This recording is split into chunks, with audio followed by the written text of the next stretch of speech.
Hi, Facebookers. How are you? Oh, happy day. Oh, happy day. Come on in. Come on into the Facebook world.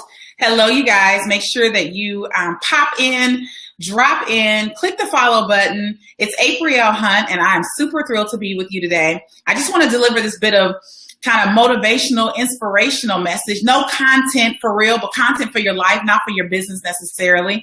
Content for your life that hopefully transcends into every other thing that you have going on.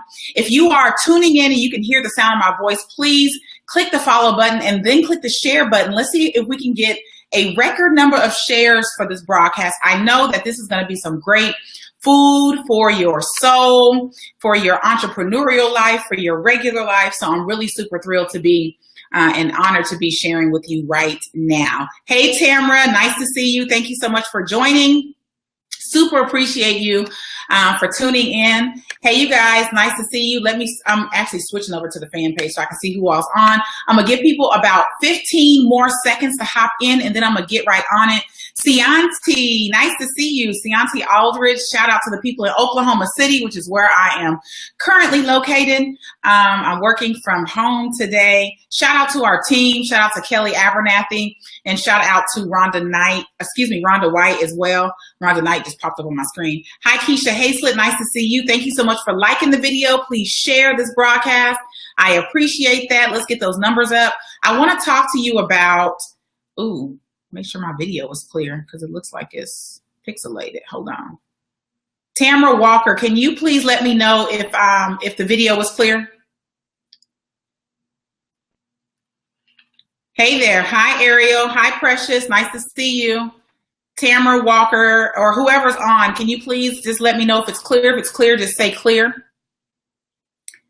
Just so I can see because it looks a little fuzzy on my side. So I want to make sure before I get into the message.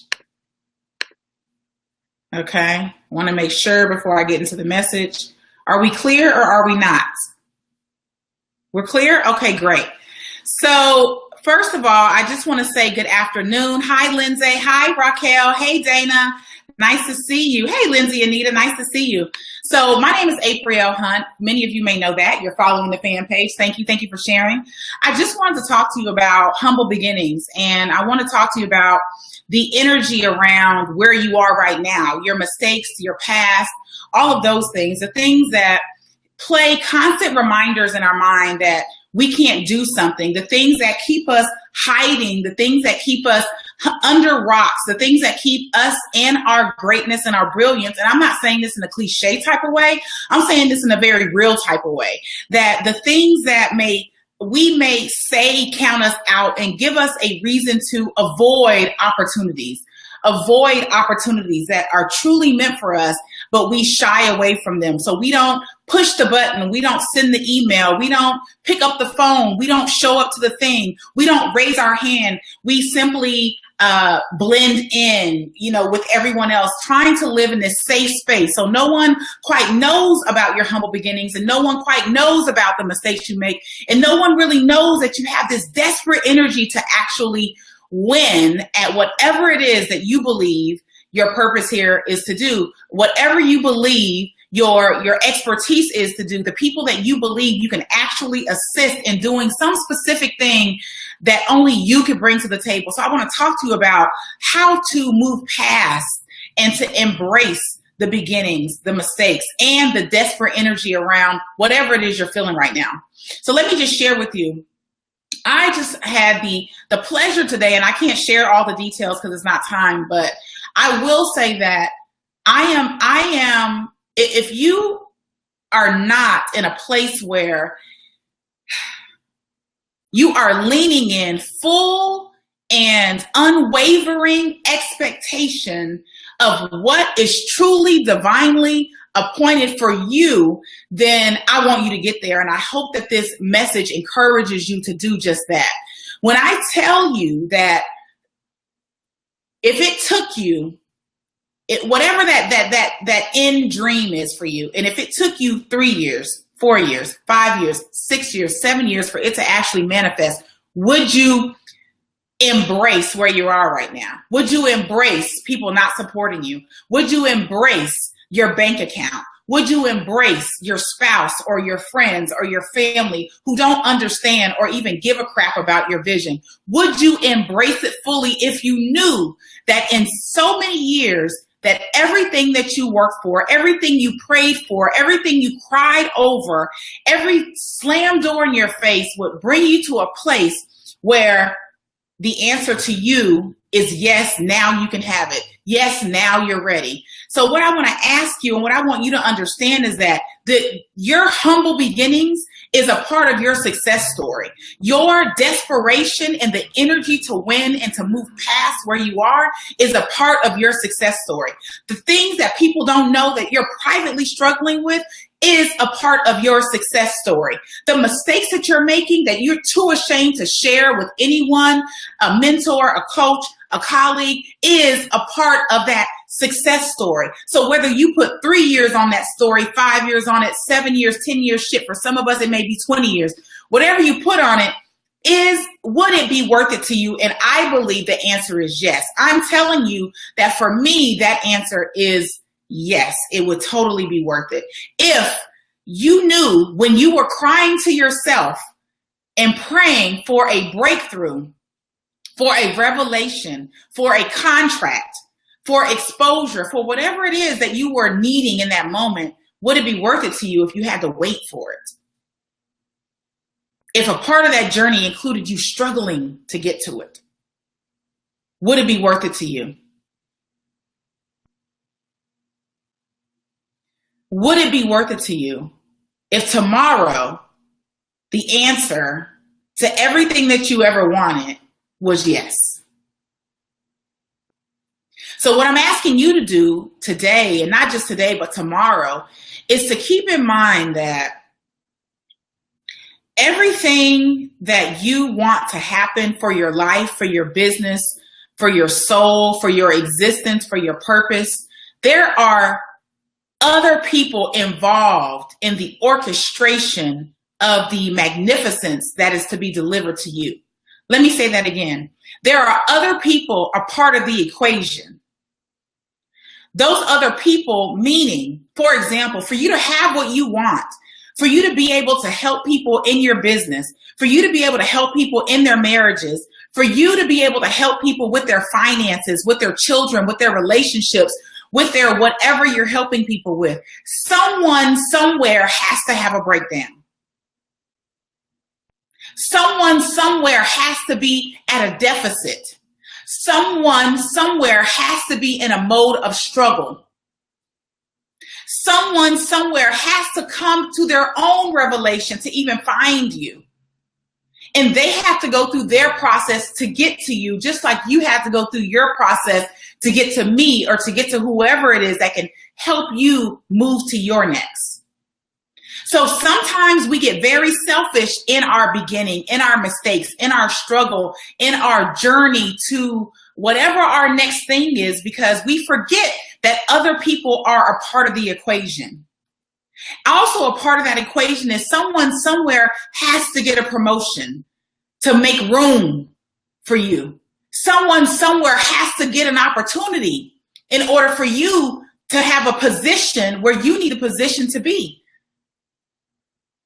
Someone somewhere has to have filled out a job application, filled out a contract, got them some business cards. Somewhere, someone has to be at a deficit or in a mode of success because they are a part of the equation to the journey of your success. Their every day is tied to you. And let me explain that. In order for you to need me, something has to be broken down, because that's what I'm here for. I'm here to help you as a coach, speaker, author, blogger, consultant, entrepreneur. That's why I'm here. In order for you to need me, something has to be broken. Something has to be fuzzy. Something has to be unclear in order for you to need me. In order for someone to need you, something somewhere has to be going wrong or right. in order for you to fill in to the equation, in order for you to be the why in the equation. And so I'm excited for you today because I want you to understand that as you move forward in this journey of your own success and you start to elevate your thoughts, elevate the way that you think, elevate the way that you show up, then you understand that this is very much not even about you. And that you are a part of a much larger equation of success, of calm, of clarity than what you currently may be thinking right now. See, I don't take for granted that you're watching this broadcast, whether you're watching it live or you're watching the replay. I don't take that for granted. And neither should you. When you consistently begin to appear for your audience, when you consistently begin to pour into the lives of others in the way that you were meant to pour into them, don't take it for granted that they showed up to hear you. Don't take it for granted that when they hang up, that your words are going to transcend the broadcast and be embedded in an embedded part of their daily life, their thoughts, their activities, that you are shaping other human individuals. Don't take for granted just because you had a humble beginning or you're in a humble place or you're making mistakes or you have this desperate energy to win that it can't happen for you, because it can. But what's going to be required of you is a reconditioning of the way that you believe and the way that you think, the way that you show up. Because you have to understand that if you're paying attention to this broadcast and you're taking heed to what I'm saying, you are not ordinary. There is nothing ordinary about you. You are very much extraordinary, and that causes you to have a different mode of thinking, a different mode of the way you show up. Let me share with you when I met Oprah Winfrey in 2012. In 2011, I had a vision board party, a virtual vision board party. And I was building a vision board, and I may even have it in my guest room. And on this vision board, I put a picture of Oprah that I had cut out, and I glued it to the board, and I said, "Meet Oprah." And then maybe the next couple of days, I said, I need to be more specific. And so I went to 2012. And some kind of way, an opportunity came up for me to put on my own event, totally unrelated to this vision board, but it was related to the vision board. You get me? And so I was going to put on a confessions and cocktails event, a small private event for friends and friends of friends in St. Louis, Missouri, and I live in OKC. So I got in the car, drove to St. Louis, and coincidentally, Oprah Winfrey was doing life class in St. Louis with TD Jakes. If you haven't shared this broadcast, I highly encourage you to do so. Be a blessing to someone else today. So Oprah Winfrey and TD Jakes was doing this life class at the Opera House. And I didn't have tickets to the Opera House, okay? But I was doing my own event. Now, mind you, during this season, I was literally hemorrhaging. I was so ill and sick that my reproductive system was really turning on itself. I was so sick, I didn't even want to do my own event, much less go think about Oprah Winfrey. But I went to St. Louis, I got there, and an opportunity arose for, listen, for me, actually it was Jerome Braggs invited me to Sweetie Pies on Manchester in St. Louis. I get to Sweetie Pies, we're standing in line for what's greater than an hour, waiting on to place our order. They're there filming because Sweetie Pies is, reality show. So we're standing in line waiting to get some food. And literally, I hear a wailing that I have never heard before. It was like the cavalry came in. I turn around and it is Oprah Winfrey and Gail.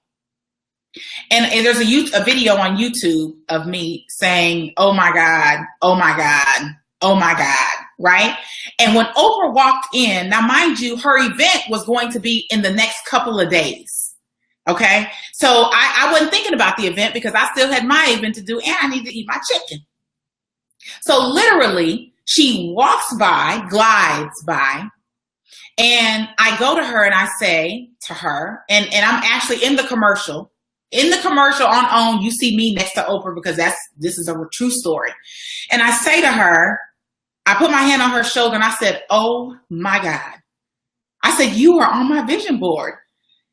And she said, I was. I said, yes. I said, I'm so honored to meet you. And then as we said, so we had another exchange. She went and sat down and eat. Now, pause that. Okay. Scrap the sweetie pie story. I then am not thinking about this opera house thing, this life class, because that didn't have nothing to do with me. I didn't have a ticket. I signed up. They said I didn't get picked. So I wasn't going to the opera house, but I believed that I was going to meet Oprah at the opera house. But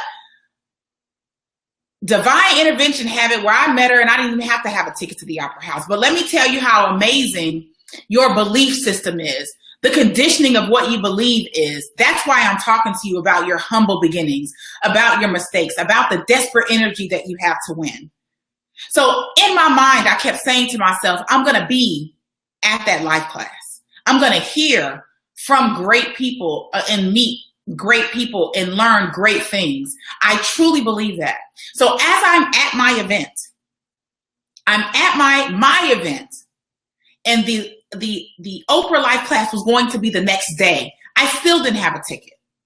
I was so sick that someone, Crystal Freeman, that lives here in Oklahoma City, she drove me to St. Louis. That's how badly I was not well.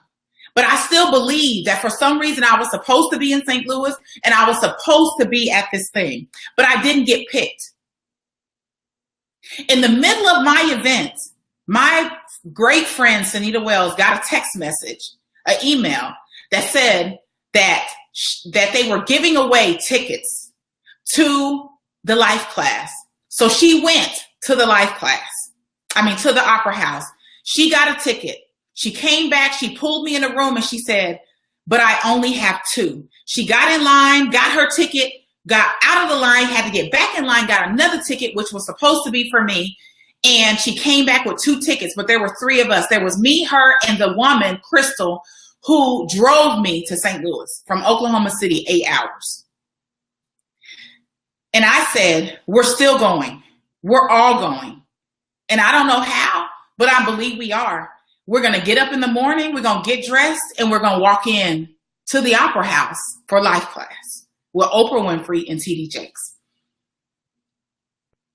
That morning, that's exactly what we did. 1 ticket less, 3 people. We parked in front of the opera house. We walked up to the gate and we waited. And when they opened, Sunita went in. She had her floor seat. She was in the 8th row on the floor.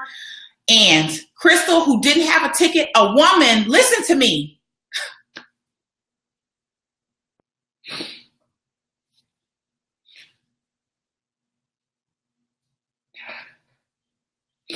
A woman, a stranger, walked up to Crystal and grabbed her hand and said, my mother is sick today and she had a ticket, but she can't come. Do you want this ticket? And she grabbed Crystal's hand and she walked in. And when Crystal went in, then I redeemed the ticket that Sunita got for me and I went in. When I tell you that your mind and the things that you think and the things that you say, the people that you surround yourself with, when I tell you that it makes a difference. We weren't supposed to be there, but we were supposed to be there. And all of us made it inside to life class. So I'm telling you that story because somewhere I want you to get that something else bigger has to happen. Some woman somewhere got sick in order for us all to be able to make it. Somewhere there's something that's happening for someone, through someone, to someone, so that you can have your next level of amazingness, of greatness. And it is waiting for you to continue to move. It is waiting on you to continue to believe. It is waiting on you to continue to speak life into your own life. And that regardless and in spite of and because of your humble beginnings, your grit, your determination, your tenacity, your stick-to-itiveness attitude. That is why you deserve the things that are coming for you. Not only do you want them, but they want you. Not only is there a desire in you to have whatever it is, but it is a desire for it to come to you. But you have to first believe it. You have to first grab hold of everything that has gotten you to this place, because you can't only celebrate the good things. You can't only celebrate what's good happening and all the yeses. You also have to celebrate what's not happening and what has happened and what has gotten you to today.